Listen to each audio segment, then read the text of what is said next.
Oh, yes. Let the games begin. Let's talk Tridactyls. The coolest thing to ever happen to the planet. If you're in the fandom of anything, this is the ultimate fandom, I think. You ask me. Let's turn down the music. Let me have my chat open. Hopefully, if you're watching this on X, Facebook, Kick, Twitch. Does that cover everything? Hopefully you'll be able to chat with me because I'll have my chat window open. Got some music playing in the background. We've got some Tridactyl heads. Yeah, buddy. Let's do it. It's been an interesting week. We'll keep getting new files available from tridactyls.org. Let's check in, as I like to do, with the Alien Project. And let's just always check with Alien Project because we want to see if they have anything new going on. Let me turn down the music some more. Hopefully that's nice and low. Let's share this screen, shall we? Oh, yeah, baby. Let's talk tridactyls with your host, Mr. Ed here. And let's share that screen, shall we? Window, baby. Where's the window? Looks like I lost it. I think this is my first time doing this, huh? I don't know why I'm having a little bit of trouble. You'd think. Chrome tab. There it is. It's just the first one, see? I got all crazy for no reason. Okay, here we are. The Alien Project. Can you see it? You can see it. Let's see a big screen for everybody. You don't have to look at my bearded wonder face. So I always like to go and check out the Discoveries because that's got the cool picture of everybody on it. Let's check out Discoveries. Where is it? Why didn't it show up? Oh, but boy, look at those Nazca lines, huh? How fun and playful are those? Got little Yoda characters, and we've got like heads coming out of head and long spindly things coming off of people's heads.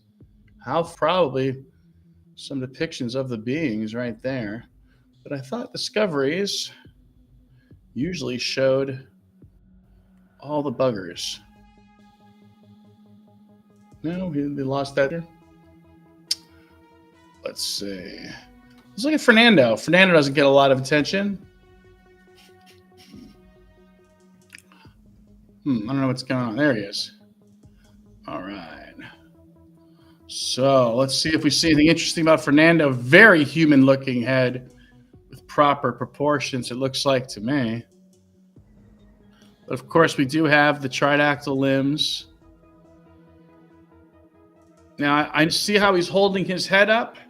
I wonder if Fernando is one of the tridactyls depicted in archaeological evidence throughout the world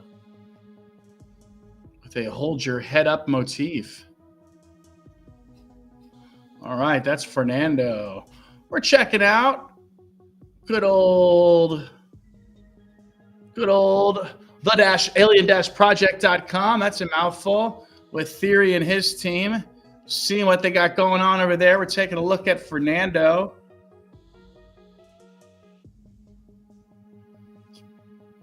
Oh, is that ribcage normal?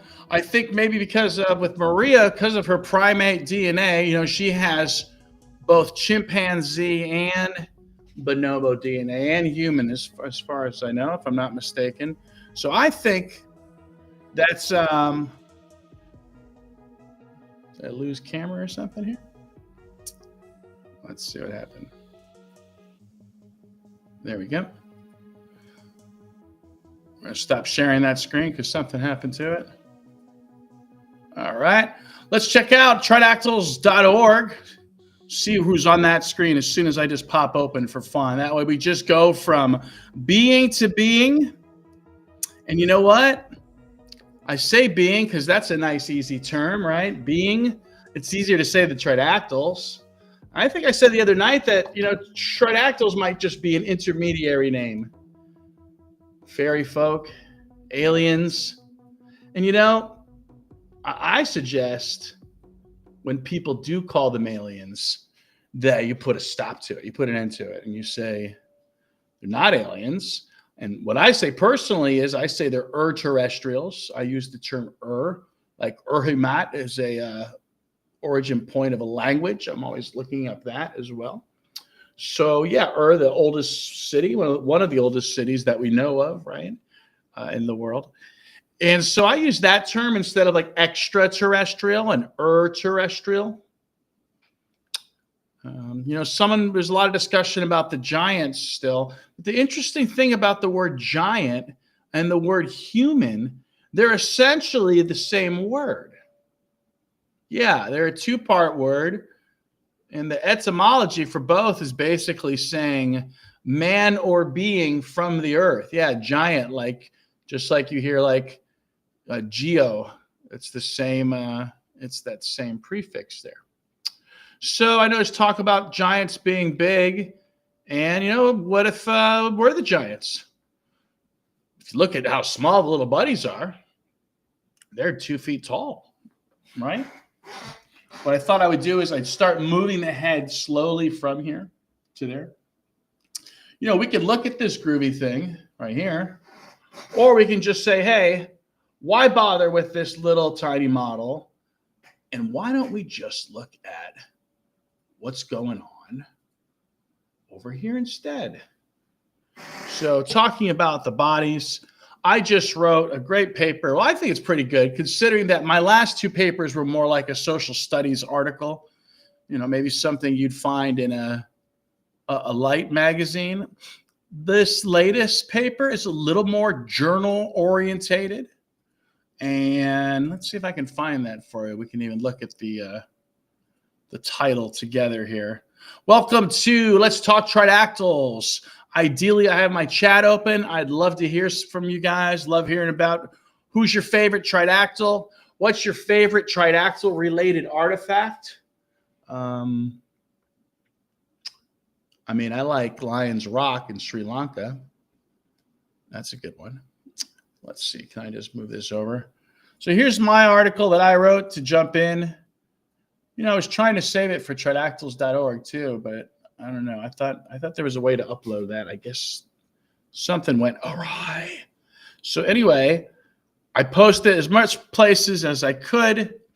Again, it took me 7 hours to write it, I say, but there was probably days and weeks where some of this research was already there. And of course, I did write it with the assistance of AI. So if you can't tell, hell yeah, I did. And it really helped with formatting, I'll say that. Helps with editing, moving things around and stuff. It just does it for you. So that's neat. So let's see. Can you guys see do you see what? Oh, too early for that, they'll say. Let's just go full screen. And maybe I can even, look at that, how small the print is. This is a pretty big screen I'm actually showing this on. And so it's interesting that y'all can't see it. Let's say. There we go. 200% you can. But let me move it to a different screen, I guess. Let's see. I'm just going to share window now. So, anybody out there listening in Tridactyl land, give me a shout out. We still have to give away one of these heads here. So I'm going to open this up a little better for everybody to see, I think. I'm going to hit the stop share for a second. And we're going to hit that entire screen. All right. Does that help? Maybe a little bit. Okay, so the name of the paper is Nagalomorpha. Nagalomorpha. Let's see. How about this screen? There we go. Can I move this there? Nagalomorpha. Proposed clade of basal tetrapods for the tridactyls. So what I'm proposing is a new organization, a new grouping for the beings based on certain things. Let's go ahead and read the abstract out loud. Why not? This paper proposes the establishment of a new clade, Nagalomorpha, to categorize the tridactyl beings recovered near Nazca, Peru. Okay. Oh, look at that. It's actually bigger when I do that. So, yes. So if you guys are familiar with the Nazca lines, these beings were found near the Nazca lines. Morphological, developmental, and mineralogical evidence indicates that these specimens exhibit traits consistent with proto-amphibian basal tetrapod forms. Traits including tridactyly, fused clavicles or a furcula, gastralia, which are, they call them floating abdominal ribs, abdominal ribs, a Euro-style-like sacral fusion, so that means the lower vertebrae of the backbone, the spine, are fused. And when I saw the very almost like angular style of that in Louisa, thanks to the scans being available, I knew that these lumbar had been noted before, but I realized what they were. It was our Euro style.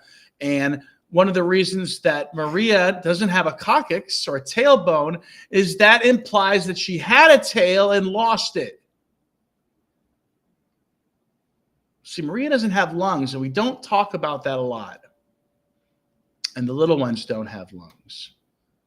And if you recall from ancient Egyptian history, one of the organs that they would take out of the bodies is the lungs.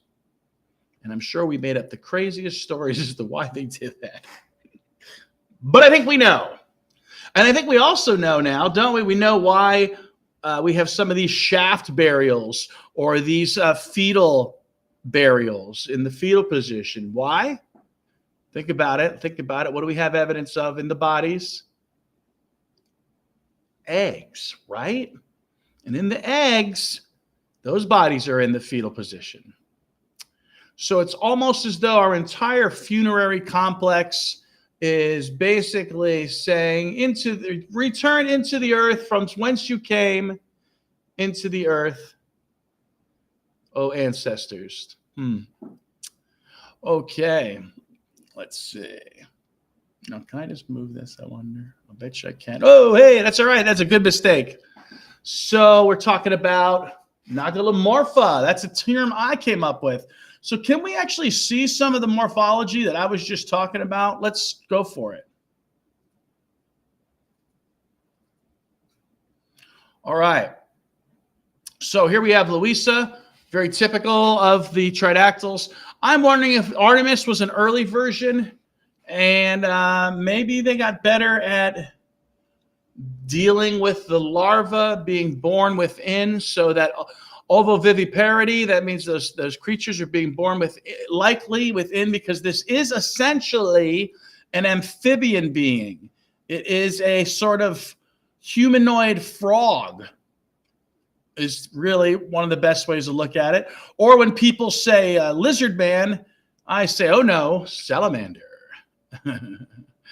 All right. We got Louisa here. So let's look at that backbone. And sometimes it's hard to kind of focus in on it.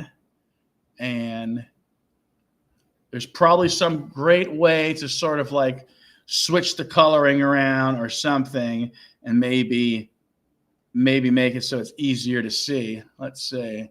Does that actually help? Well, I don't know if it helps, but it sure is cool. It's a real cool alien green, huh? Okay, so what I was really trying to do was try to show you this urodial fused lumbar, and I don't think that actually helps, as groovy as that looks. So let's go back to this. And I have looked at the x-rays to try to... Oh, that helps. There we go. Let me see if we can zoom in now. Okay. So we're getting us some frog butt right here.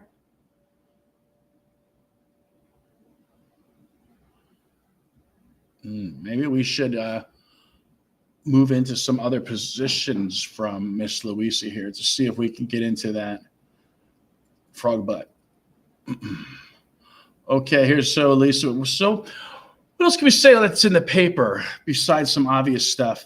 Well, if you're looking for a cursory reason why this is an amphibian, I mean, look no further than the arms and legs, right? The hands and feet, I should say, specifically. Actually, the arms and legs, too. Apparently, guess what? Frogs do have a fused radio-ulna. I thought it was called an ulnar. I'm hearing called a... Well, we should check my paper, actually, is what it says. So, yeah, it's got fused arm bones. And they don't have lungs. Well, maybe we should stick with looking at that butt. So we are looking at the lower lumbar, lower fused lumbar. And here's another angle of that backbone. Okay. Wow. Is this something else or what? That's kind of a cool angle right there. That's something you don't see. I think it's interesting, those of us that are sharing these images and learning from this is, these images have never been seen before. I mean, obviously they've been seen by other people in like labs and whatnot, but the general public, wow. So here we're getting a real interesting back end here of that final fusion, I suppose. Again, anatomy is not my super strong point. Huh. Can we look at the now? Let's look for some other features, like perhaps, can we see some of those gastralia? So yeah, the gastralia are basically the bones in the front of the rib cage. So there's two ribs coming off left and right, and then in the middle there are these like L-shaped bones. And I should probably pull up my Twitter page only because I have a little meme there that shows it clearly. We are hanging out with Let's Talk Tridactyls. We're looking at Louisa. I've got a cool, I don't want to say it's hard science. It's just about there. I could probably tweak it and submit it for some sort of review somewhere. But is that the end all? It's funny, I post a picture in a group, and it was what? Alien bodies. And someone asked, oh no, it was actually my paper, I think. Someone asked if it was peer reviewed. And it's like, we're in a group for alien bodies. And we're in a group for alien bodies on Reddit. You ask like everyone that posts everything, you got peer review, bro. And maybe we don't have peer review, but we've still has science is on our side. I forget what I was even trying to show you. I was trying to show you my Twitter page. Excuse me. And I was going to show you the furcula meme that I made. And unfortunately, it's not coming up. So let's look at something else. I have some theoretical, speculative art for you today. And oh, that's not it.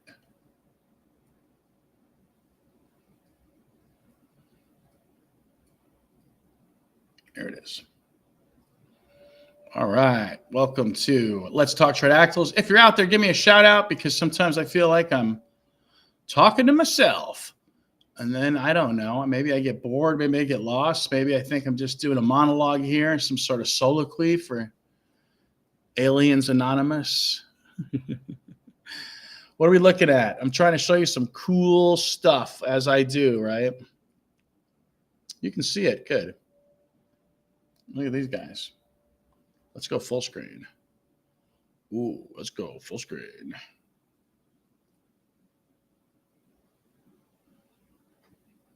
So here's some sample art.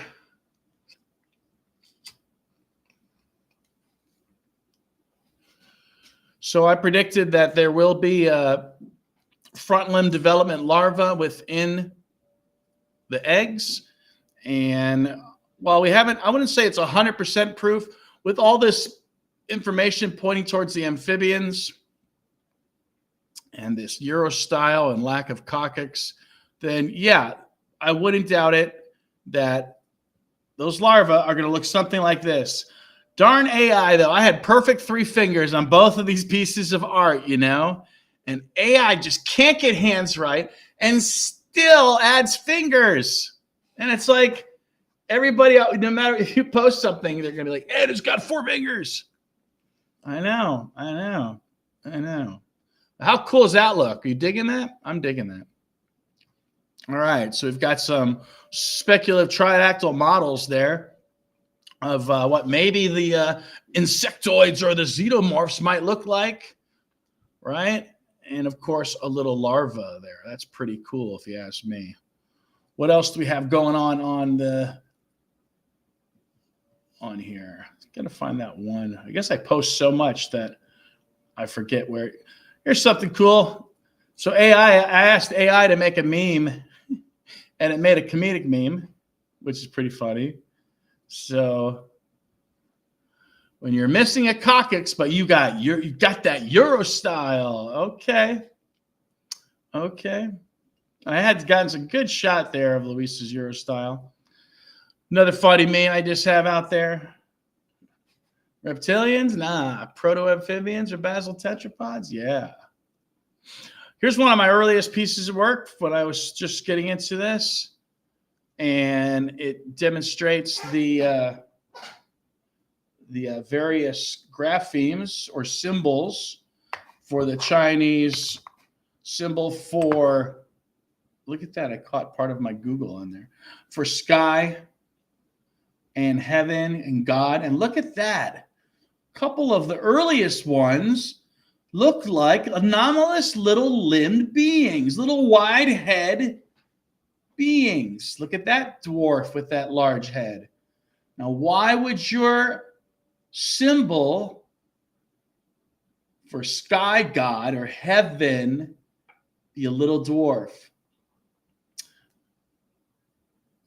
Sometimes it's fun to watch people invent or make up an explanation right in front of your eyes. So, someone like myself, I spend hours doing research, and then you tell one guy who just got off a bar stool a minute before, and he's got an explanation for you of what's going on. So I like doing this little sort of thing where we jump around. We check out Alien Project. We check out tridactyls.org. We see what I got's going on. Yeah, that's some good language there. Hey, I say with language, have fun with it. I'm always making up new words, and spell check is always angry with me. And they say you can't do that. I say you can. But I feel like there was something specific I wanted to show you guys. Oh, yeah, it was the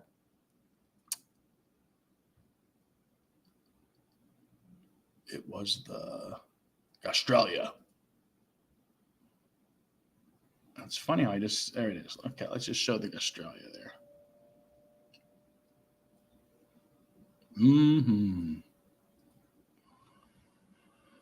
All right. So let's go full screen here. So, Cliff Miles is he's sort of my inspiration in a way. And it's interesting. I've done some paleo work. I've worked at a natural history museum. And so when people like Cliff Miles were talking about this stuff, I listened to him. He's actually published work on dinosaurs. Let's take a look at this while I have a drink.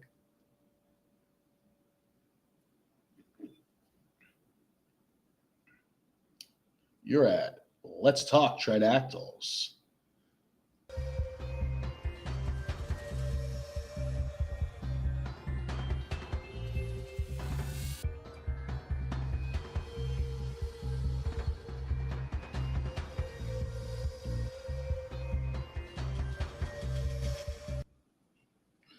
So, constant companion theory.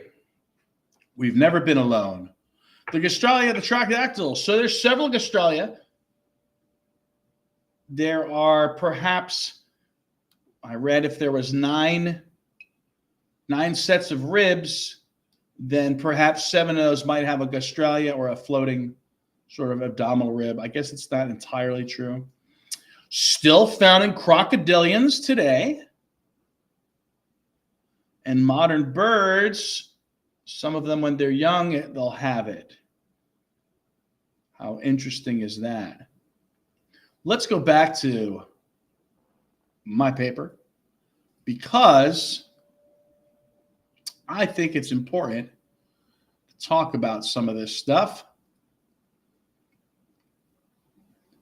If I can just make it the perfect size, that'll have to do.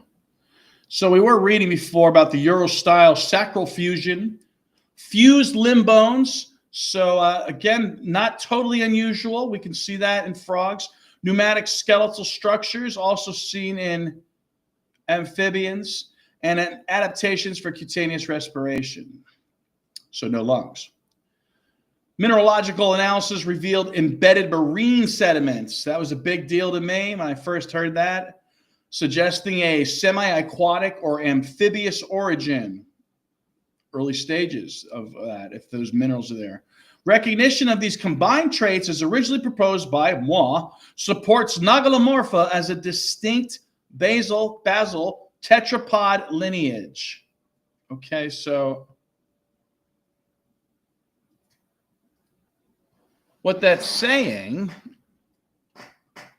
again, if you haven't heard, is that if the creature doesn't have lungs, which is a early development amongst amphibians, but yet has these later traits of a furcula, well, why is that? Let's take a look at our furcula. Furcula. So the furcula is the fused collarbone,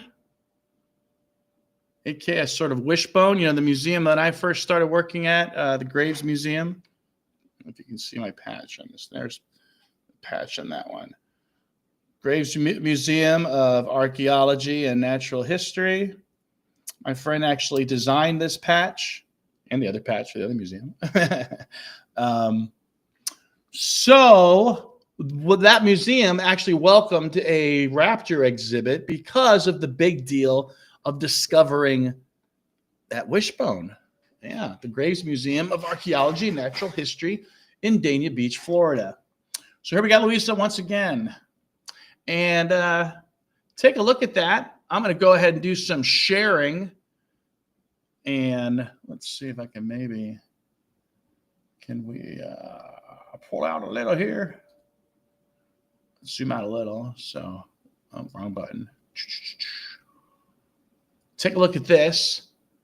I'm going to share some screens here.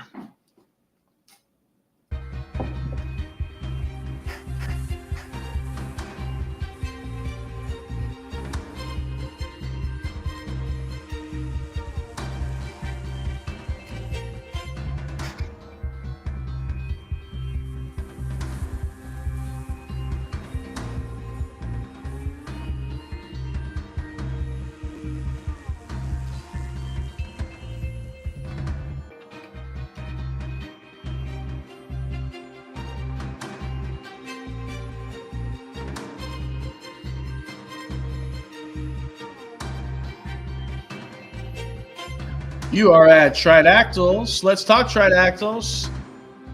Constant companion theory. So go ahead and check out at Tridactyls, TRIDACTYLS. And we're on YouTube, X, Kick, Twitch, and sometimes TikTok if they're not banning my stuff. So they said they will allow me to go live again as long as I'm good, but I'm afraid I'm just going to keep breaking that because they've stopped really liking my content, especially after that last, I feel like that last, they shut down that last update. All right, cool. So I'm going to share my Facebook story here. Let's share that around.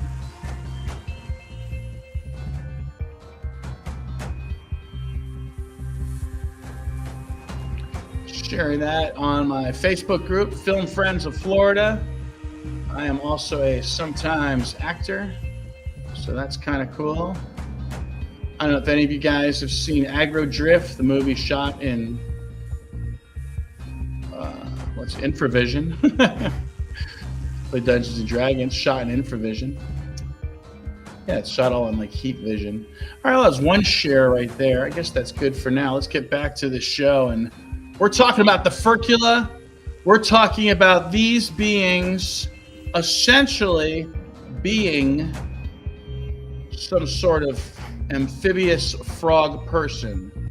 And if you're out there listening or watching, you can interact with the chat and we can talk if you like. You guys want to talk about any sci-fi out there? Andor's back on television. What a splendid made TV show. It's Star Wars for grown-ups. A couple of weird little dudes in there. I was hoping some of you fans would know what the little dudes were on the farm. They were neat. Okay, back to Louisa. So I said something about Louisa that might be controversial, and that is I expect the little ones, and I don't know what Victoria's DNA is actually, so maybe I'm talking incorrectly immediately. I don't know the details, but I suggest that these beings are already part primate. Because if you look at Luis's face compared to Suye. Let's see if we can find some Suye out there. So if you look at Luis's face compared to Suye, which I suspect is a more primitive species and antecessor and antecedent, something earlier. But Suye, which let's see here, they're still calling it, I can't barely say the word anymore, insectoids. It hurts me to say that.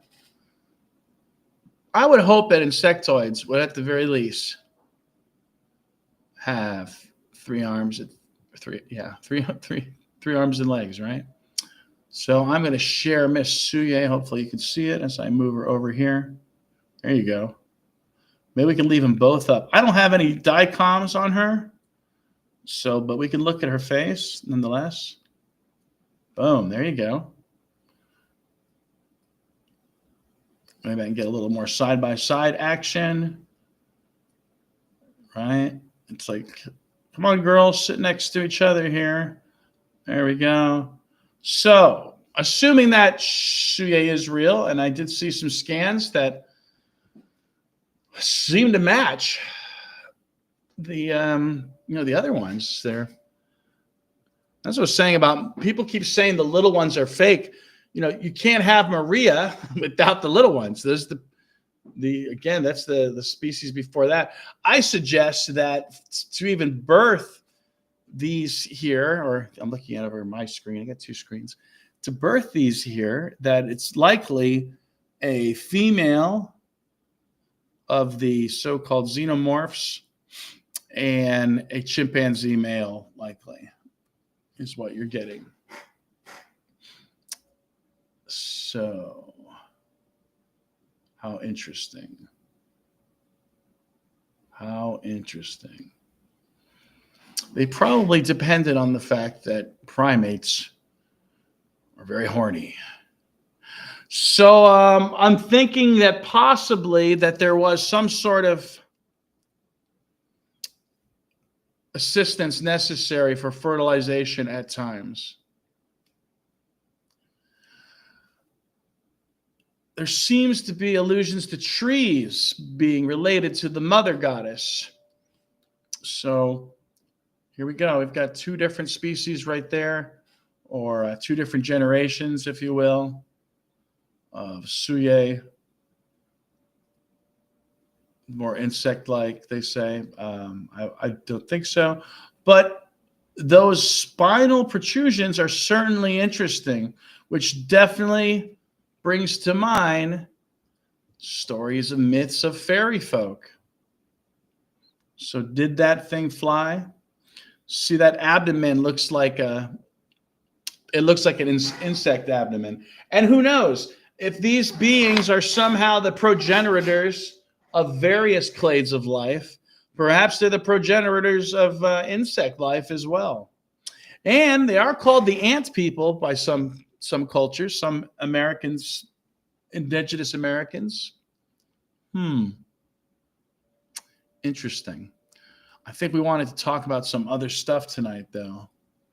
Well, we wanted to get back to the paper a bit. I know it's probably more boring than the cool graphics, right? But it does bring up a lot of interesting points. So let's see here. Let's go to this intro. I want to share a different screen. Let's see. We're going to stop sharing for a sec here. And I'm going to share a window. All right, that's much better. Okay. Very cool. So, read the abstract. Introduction. The Nazca tridactyl specimens have been subject to multidisciplinary analysis, including CT imaging, morphometric tomography, histology, and mineralogical studies by Kororkov, 2019, Hernandez, and Huaripacar, etc., all 2024. Common anatomical features across J-type and so-called insectoid morphotypes highlight morphological innovations aligned with early tetrapod evolution.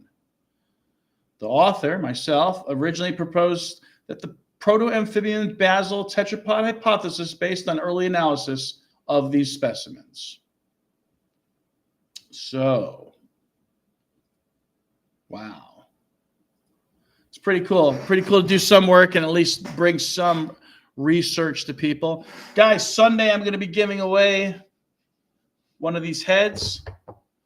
One is going out to our friend Gonzalo over at tridactyls.org. Okay, these are resins, so they were originally made from a 3D printed mold. Now they're pretty tough.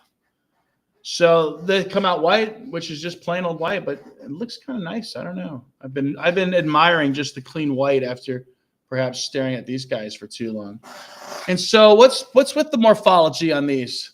So of course, my favorite thing to talk about is the supraorbital arches forming the cordiform shaped face. And since these beings are associated with fertility, ancestor worship, the mother goddess, I suggest that the origins of our cordiform heart shape emoji for Valentine's Day is actually their face. Also, interestingly enough, their head turned sideways does kind of look like a heart. So another bit of naming. I gave this here a name, this concave section. So it was identified. That is the pneumatic area. And I am going forth and saying that's likely where you're going to find their parietal gland. So they literally do have a third eye. And so perhaps when you see the gold implants on some of their foreheads, maybe they lost their third eye. Something to consider. I'm sure there's a gentleman out there called Jack, and one of his favorite things to cover is the eyes. I have nothing for your beard still, Jack. There's a couple of pictures of snakes with beards, but not much. So I was working my way. This is the one I keep around the house. So Jesse Malero helped me make these. He also painted them. And that way I could work my way to the different books here. And if I got a story to tell you, wow. There is some crazy stuff in here. I haven't even, look, have I got even through half of it? I don't. I shouldn't even be doing any shows until I read this book, because there's a lot of good stuff in here. And this book was sent me by the author.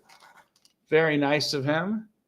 And it's full of all these different Paracas and different cultures and their depictions of the tridactyls in art. Oh, here's a good page I just turned to right here. Okay. Yeah.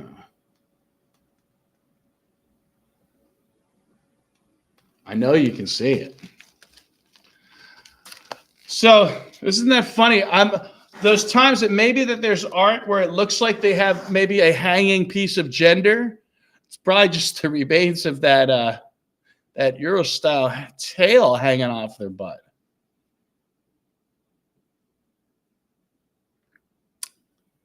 Wow. I felt like I had to get that paper out there because it's such a big theory. And, you know, people have been saying that they've been trickling out information, and I've been trying to defend the researchers. But I've done so much work in the last year and a half, both culturally and physically, with the morphology, that maybe people are right. Maybe the researchers did take too long. What I like what's happening right now is that it's like a grassroots movement of amateur home scientists like myself. I'll admit it. I do have a BA in anthropology and social sciences, and I did work at multiple museums. I have done some paleotech work. I have been an archaeologist.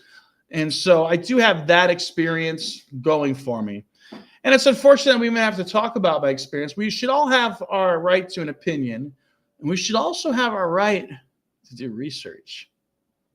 So Are you going to be online and are you just going to spit out your theories like I have this idea that came to me?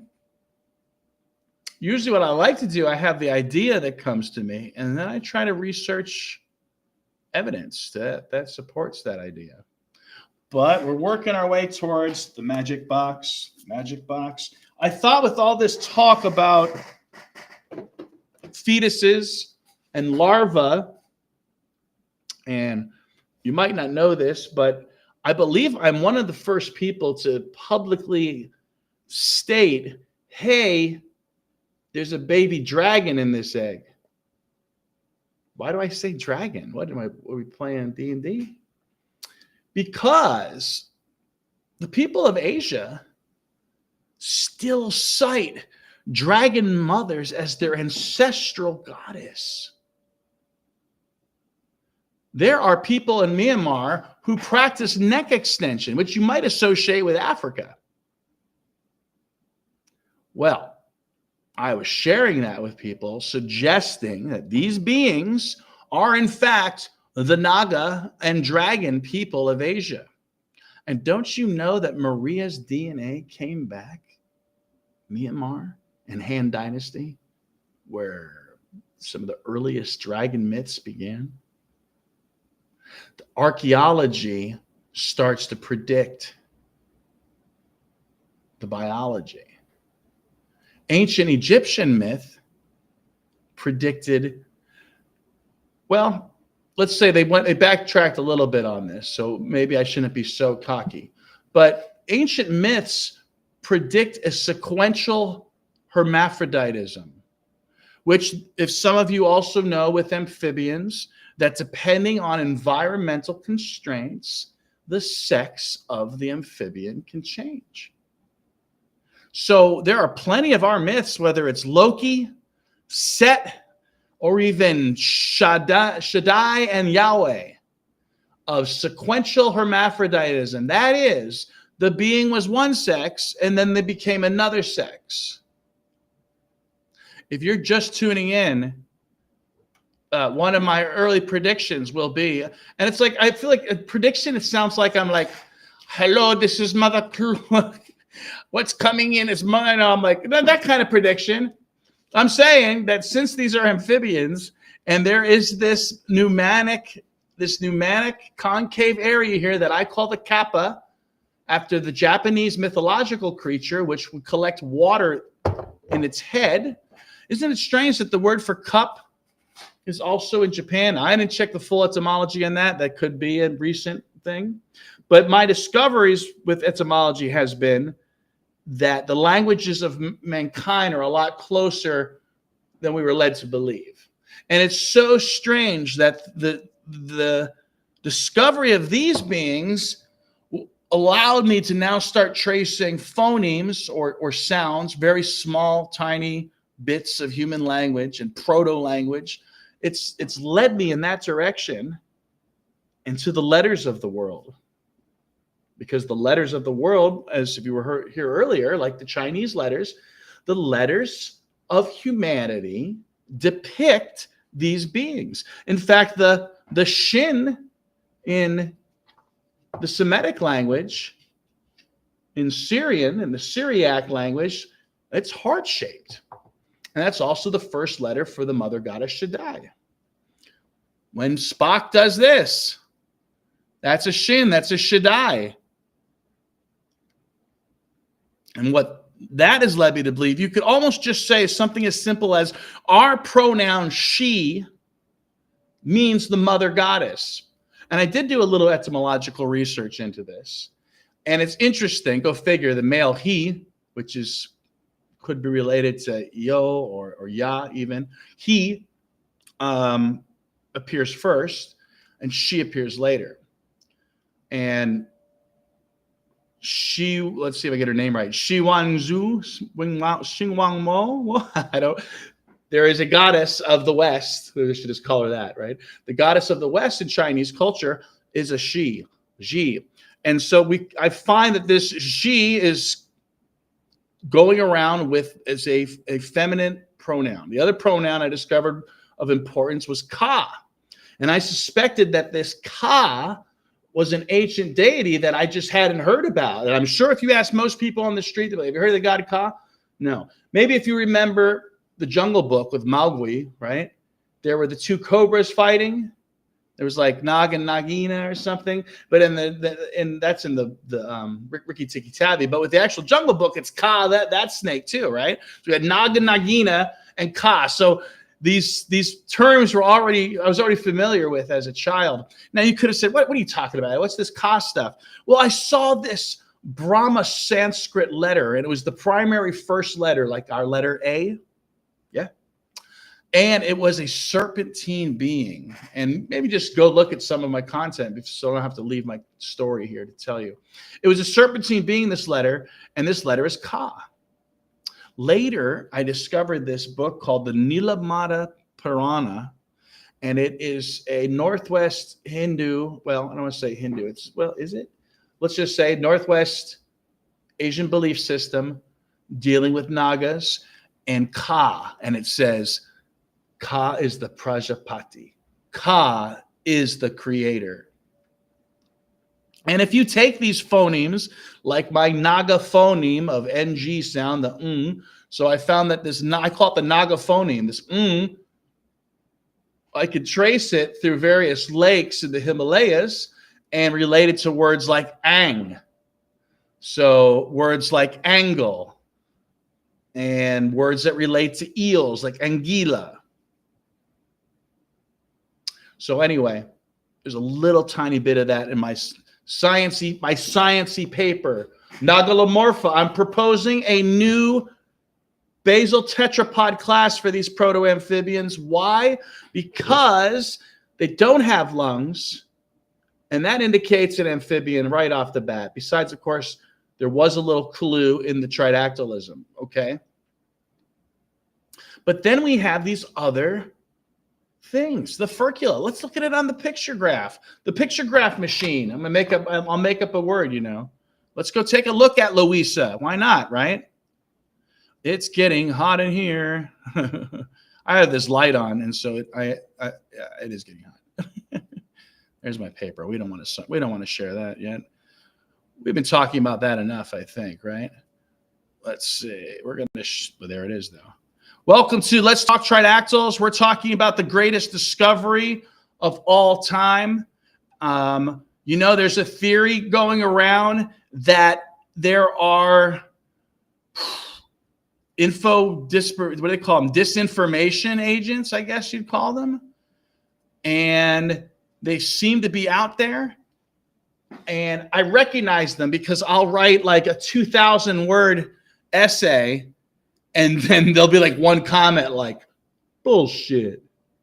It's like there's no addressing, there's no debating. So there's just a serious group of insincere actors. There's a post going around that's sort of demonstrating that there is a playbook to this. I have experienced this. I am such a paranoid person that I don't even know sometimes, but it's started to look like that. And I actually had someone contact me and said, you're being targeted. I just started blocking people. I don't have, if I find that you're what's called, I guess they call it sea lioning. If I find that you're sea lioning, there's no point in debating. Let's look at the stuff.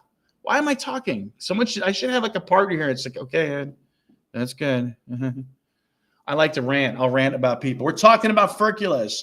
Coming into the furcula hot. Oh, I like that angle, actually. Don't you?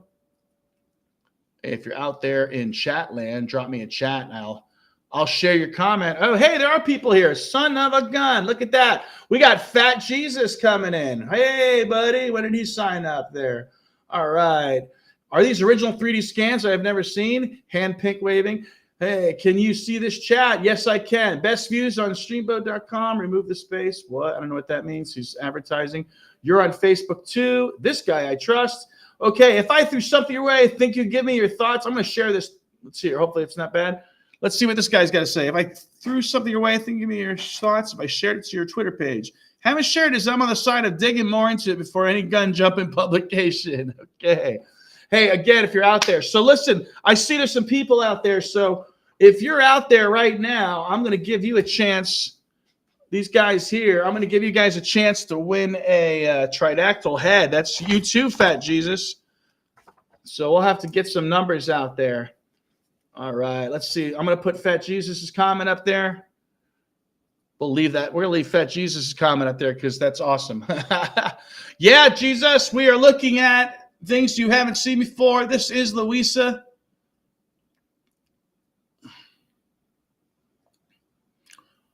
We've got a close-up of those implants. It's looking like, oh, here we go right now. Fat Jesus, did you read the paper? There you go. That's okay. I got his message. I'm putting your messages up here. All right. I don't know if it's a thesis paper, but I have, if you go to tridactyls.com, that's me, you'll see two of my papers that are basically culturally minded, a little bit of personal stories in there. And so, yeah, a couple of weeks ago, Fat Jesus, I was afforded some of the earliest access amongst universities and researchers to the DICOM files. And with those DICOM files, I have made a discovery. Admittedly, the lower lumbar was already identified, but I correctly identified it, I believe, that it is actually something called a Eurostyle, because these are basically frog people, salamander men. These are amphibians. Your first clue is the no lungs, and that's probably why the ancient Egyptians removed the lungs from theirs. These people, if you will, are called ancestors. And I think that's going to be their first name.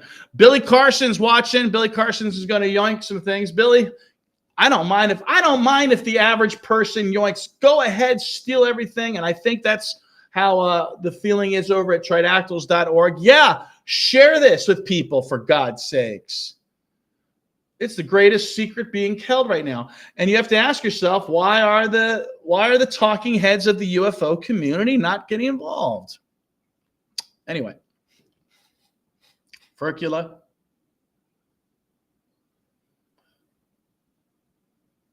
So this one's interesting. So we can see what I call the kappa here, this pneumatic area, sort of, that soft spot on the top of your head.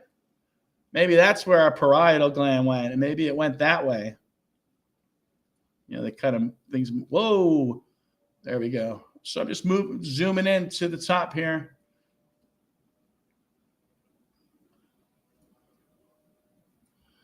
Okay, we got Uni's comment coming here. Universe, this is a killer scan right here, and I appreciate you, Fat Jesus. And greetings, by the way. I love the community and work to only keep on track, and we reasonably open arms.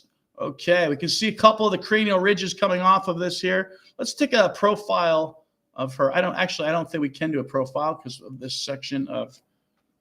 So let's get out of here. All right. We're going to go ahead and share that again, though, anyway.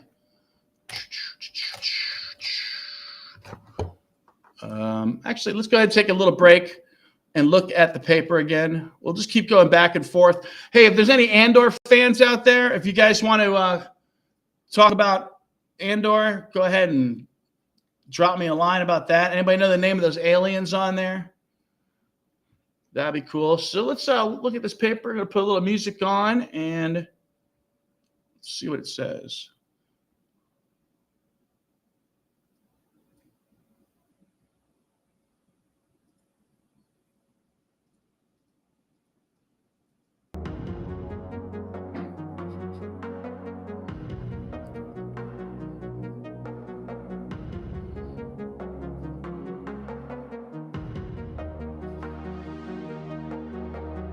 Shift 5. What's that do? Let's try this.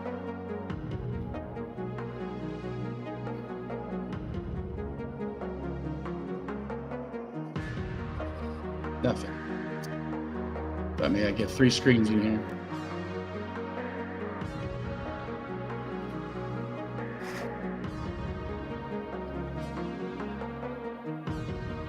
All right.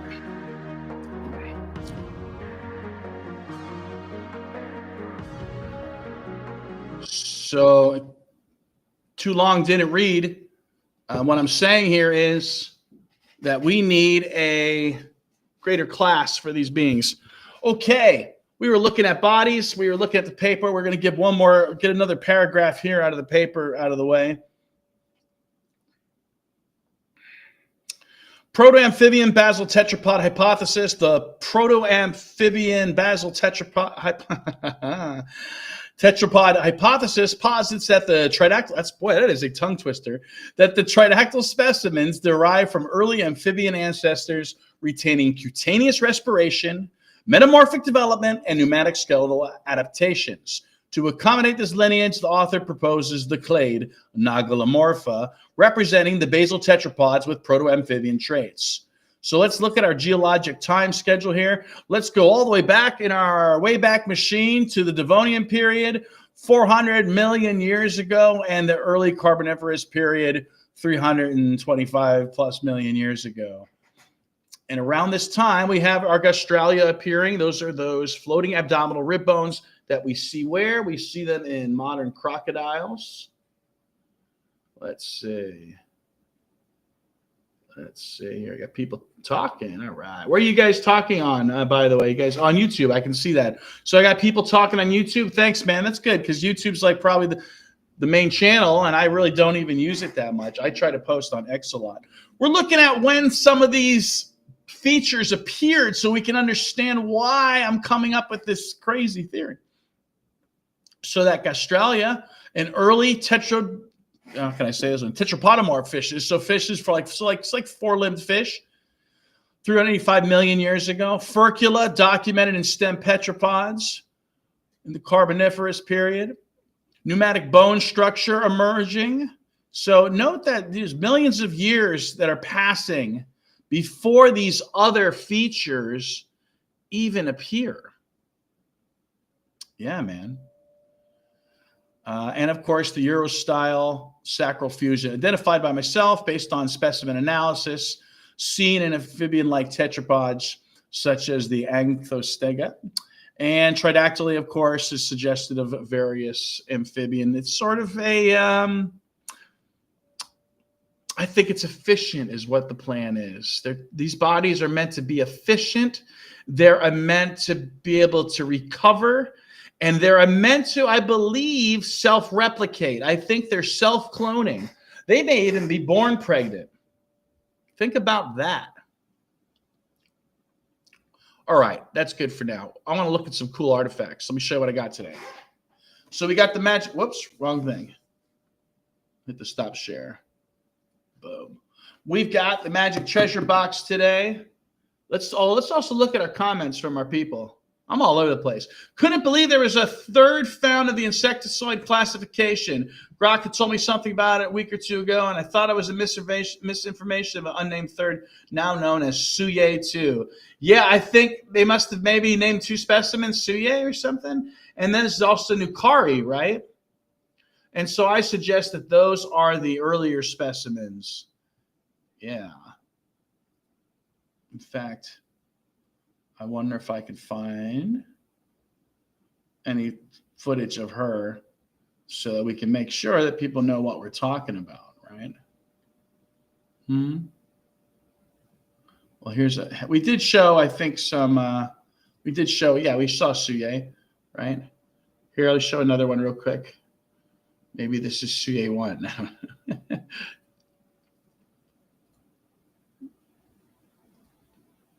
Okay. All right, so that's from the CT scans. And I was suggesting that the supraorbital arches are not as pronounced on this earlier species. Oh, thanks, man. Good, good. Yeah, we're having fun. I'm trying to have fun with this. How happy am I to have that anthropology class? If I didn't decide to major in anthropology, I wouldn't have been in that class in 2002 when I saw their faces on petroglyphs in Bella Coola, Canada, in the Caribbean of the Taino people. Wow. And of all the questions that I remember even asking my professor in 2 years, from 20-some years ago, I asked, hey, is there a connection between the Bella Coola Heads that look like the faces that look like this, and the sign that look like that. They said there was no coincidence. There was just a coincidence. Yeah. Let's see what you're saying. All right, good stuff. So what are we talking about? We're going to look at some cool Hongshang artifacts. Here we go. Let's look at the treasure box today. It's been a while since we've looked at these. But again, the talk of the larva said, hey, we got to look at some Hongshang artifacts. Where to start? Where to start? Well, I think that this here... Okay. I'm wondering what's going to be the best way to actually, maybe I just focus on the pieces today. And there you go. And you don't have to worry about what I look like, right? You know what I look like. This is way more fun.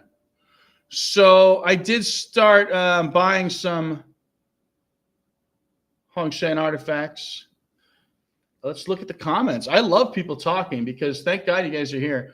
So I do want to give you guys a chance to win a tridactyl head on Sunday. So here we go. These two videos of a group carrying and inspecting the car in the wild nearby where it was found. I can track those down for you. They're great to see the groups in person. All right. Here comes Fat Jesus. How about now? Now that the U.S. government is saying that UFOs do exist, eventually they have to come forth. So, and it's even a nice color, I think. I suggest that something like this represents a mother goddess or a mother serpent figure.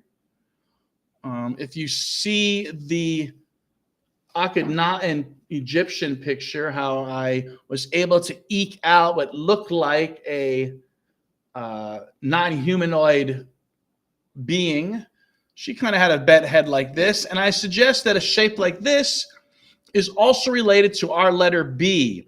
If you take the old letter B, I don't know if you guys know what the old letter B looks like. Kind of looks like a snake with a triangular head. Excuse me, I'm getting a little verklempt here. Let me get a drink.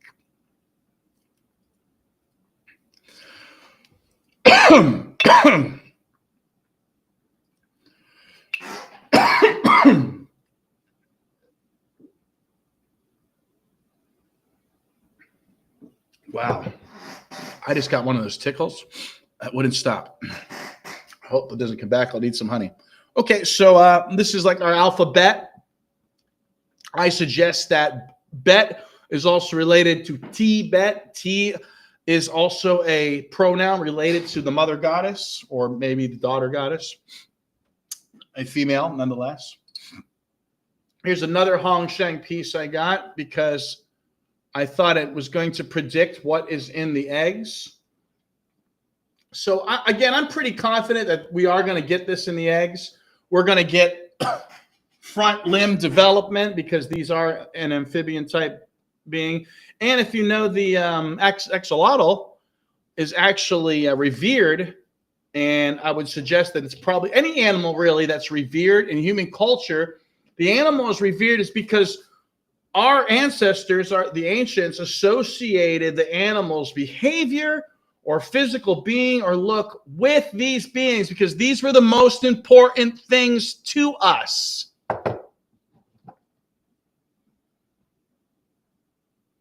We're probably the result of millions of years of primate husbandry. You know, the latest discovery on the bonobo chimps suggests that they were self-domesticated. Self-domesticated. I don't think so. I think the bonobos were one of the side projects here. Let's see what we got here. We got somebody talking about, what if these beings are focused mostly on pareidoias, like their whole culture is pareidoias? And yeah, well, I just posted a cathedral, and I suggest that cathedrals could very well be concealing steganographic information. And it turns out this particular cathedral, the Sagrada Familia, sure enough, other people have reported seeing faces hidden here and there. I'm like, oh, okay. I always feel better when I hear that other people saw things or reported. I don't feel as crazy. But I suggest that some of the intricate art you see in a cathedral is the same sort of technique they use at like Angkor Thom in Cambodia.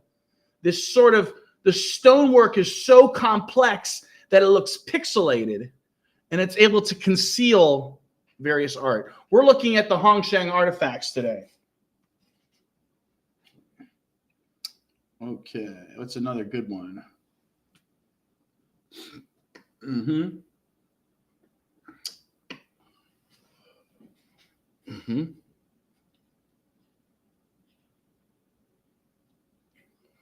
All right. There we go. Cool Hongshan artifact. I don't know what that means. Is this somewhere you tie string to? How cool is that? And, you know, even despite that, it does have, looks like what? Those 3 lines could be like, I don't know, hands, maybe. All right. We're looking at some of these. One more for you. Here's a little pig dragon. Now, like, this might be a replica, admittedly. But even if it is a replica, and I suggest that it could be a replica because of that, I can see this like white stone here. This where it looks like it was perhaps ground. But it's still cool to have. I wanted something. I want it to be part of this. This is the ultimate fandom. I mean, if you ever bought a, I don't know, an E.T. lunchbox or a baby Grogu, what are we doing? I was even going to suggest that, like, even things like Sesame Street, are things like Sesame Street, not necessarily intentionally, but at a subconscious level, do we want to see these things? Are we used to them? What's this say here? Let's see. We got a comment from somebody. Uni's saying what? The video that's like close to its preserved found setting. Did you share it somewhere or something? We got a wow. What are you wowing about?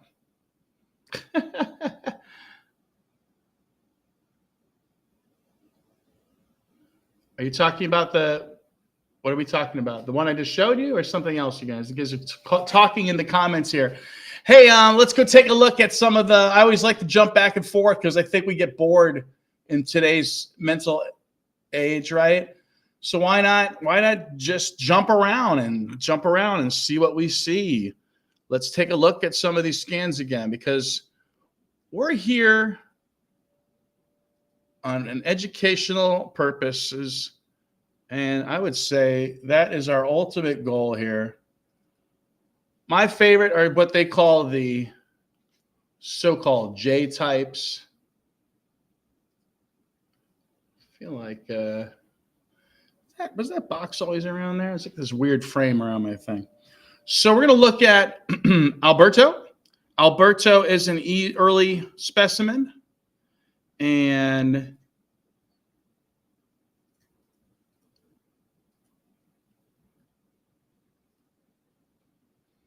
Alberto is really demonstrating the extended neck. What else can we say about Alberto? Do you know, I suggest that these beings may actually be beings from history. So Alberto here could very well be Hephaestus or Vulcan, the forge of the gods, the lame blacksmith of the gods. Oh no, I've been releasing these. But these are more than just photos. Let's get a zoom in on that. Yeah, I haven't talked to you in a while, Mr. Fat Jesus. That's true.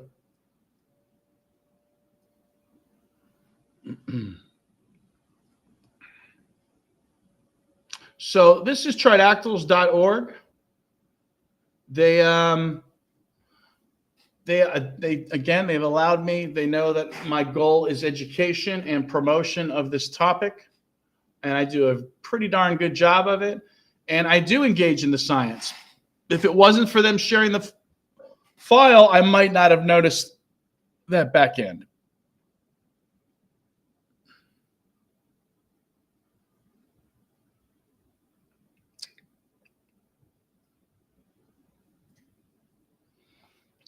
Not a lot of Alberto, I don't think. Let's see if there's any other interesting ones. There's probably a... No. All right, well, you can get lost in the pictures really easy in the images. And I just try to have a system. Let's see. So one of the things I talked about this week also, sorry, I must get bored sometimes, right? It's just dead air. That's why I would love to have like I was on a show once where the guy had like a producer who just sat there and like shared everything and hit all the buttons and all that good stuff. So it's funny, the Alberto scan is related to pediatric because that was the size they used. And then Luisa was just labeled as a neck because really that's how big these things are. Now, Maria, of course, is a full size human. But despite that, despite the fact that she has teeth, she still doesn't have lungs. She still doesn't have a coccyx. Yeah, so I'm going to share this great from Uni here. Yep, Alberto. Yeah, the ribs. I have trouble counting the ribs myself, right? So we now, I think I know what you're alluding to.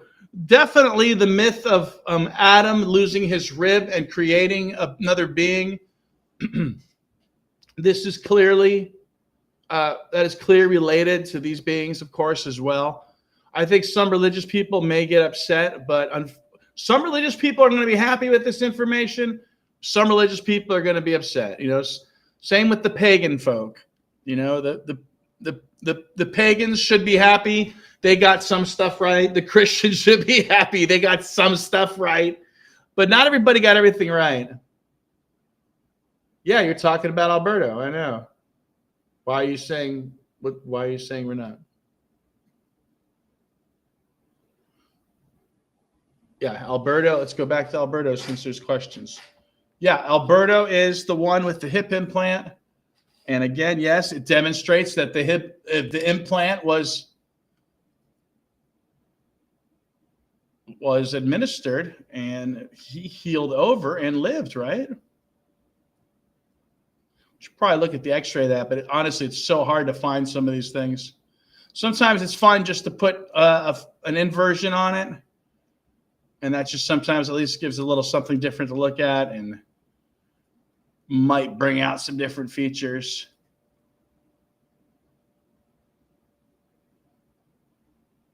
So what's happening? Is that holding his leg to his hip?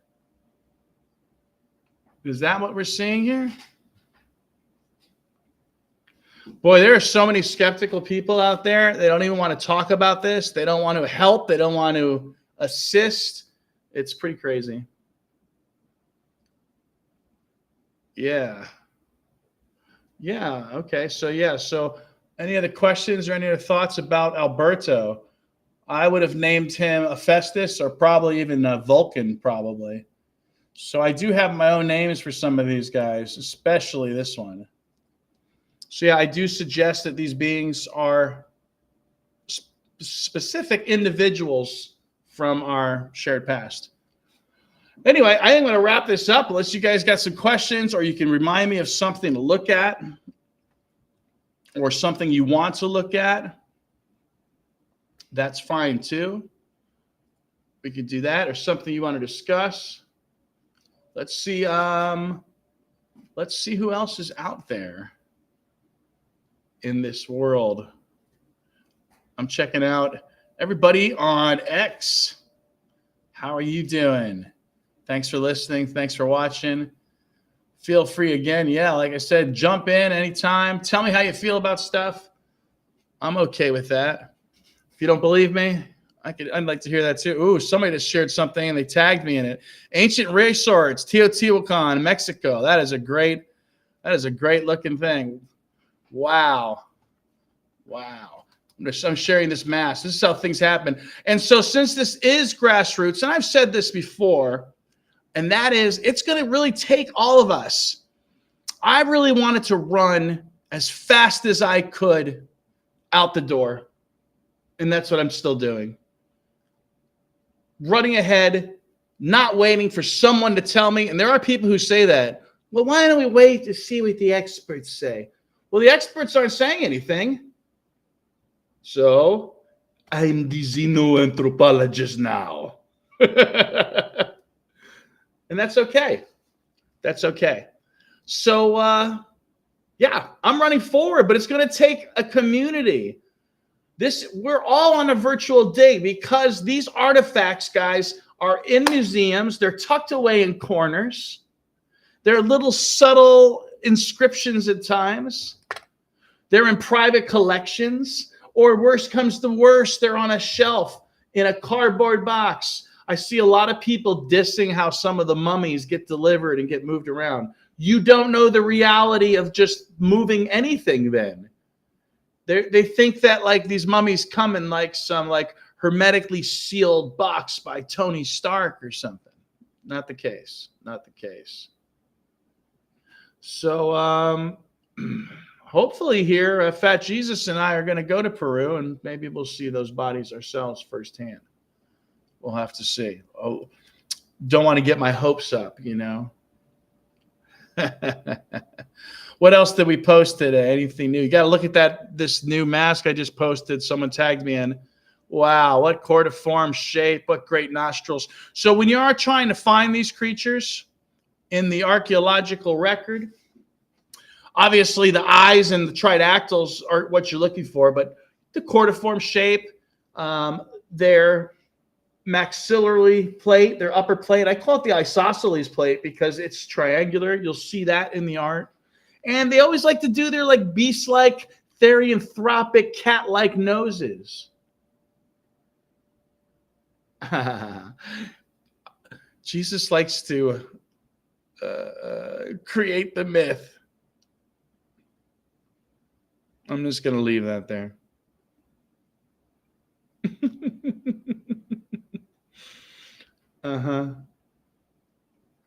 Anyway, I think I am going to wrap it up because I've talked a lot. Thanks all for coming. I'll be doing again another show definitely Sunday, if not sooner. And Sunday. Oh, I got to get your guys' numbers. Before we go, Uni and Fat Jesus, let's look at the current numbers for the Tridactyl Head giveaway. Oh, see, that's something fun. Let's look at the numbers. I'm going to put them on the screen for you here. They're in my drive. They're called head numbers. And I'm going to put it right over here, over our dear imagery. And we're going to share that screen of the numbers.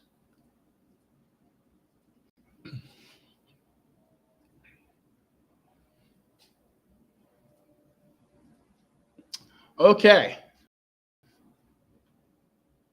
Hey, Uni, if you're out there, choose a number to win a Tridactyl head.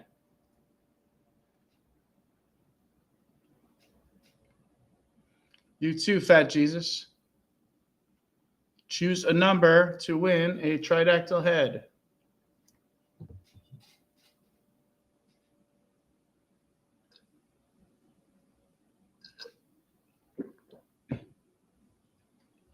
Oh no, we lost Universe.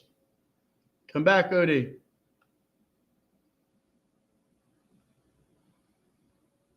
You guys see the numbers up there? And we put some music on.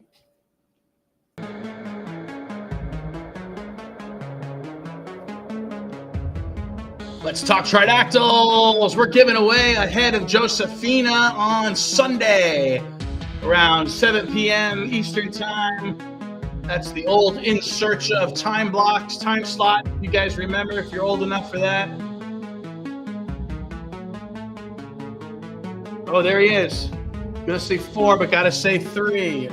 All right, you get lucky number 3, Universe. That's pretty cool. Can't believe no one else got that. Okay, Fat Jesus, how about you? What number do you want to win the tridactyl head?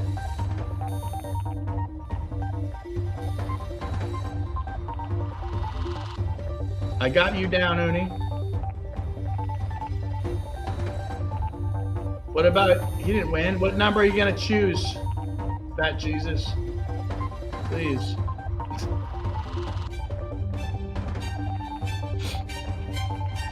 Come on, man. Pick a number. What are you doing? So, again, we're going to give away on Sunday. You must not be able to see the screen. I have the numbers on the screen. So, yes, it must have cut out for you. Or just call out a number between, 1 and 100. I'll tell you if someone's picked it or not if you can't see. 4. Okay, so he got 3. You got 4. All right, you're added to the list. We'll roll Sunday. I think we've done like 3 weeks. That'll be like a month, I think. No one's won yet, so it should be cool. Awesome. All right, live long and prosper. Be sure to tell everyone you know about this because this is for real. And it turns out our ancestors were right. These are the ancient tutelary beings. Tutelary beings. The teachers. I feel like a Porky Pig sometimes. And they might also be the creators, according to their morphological traits. Live long and prosper.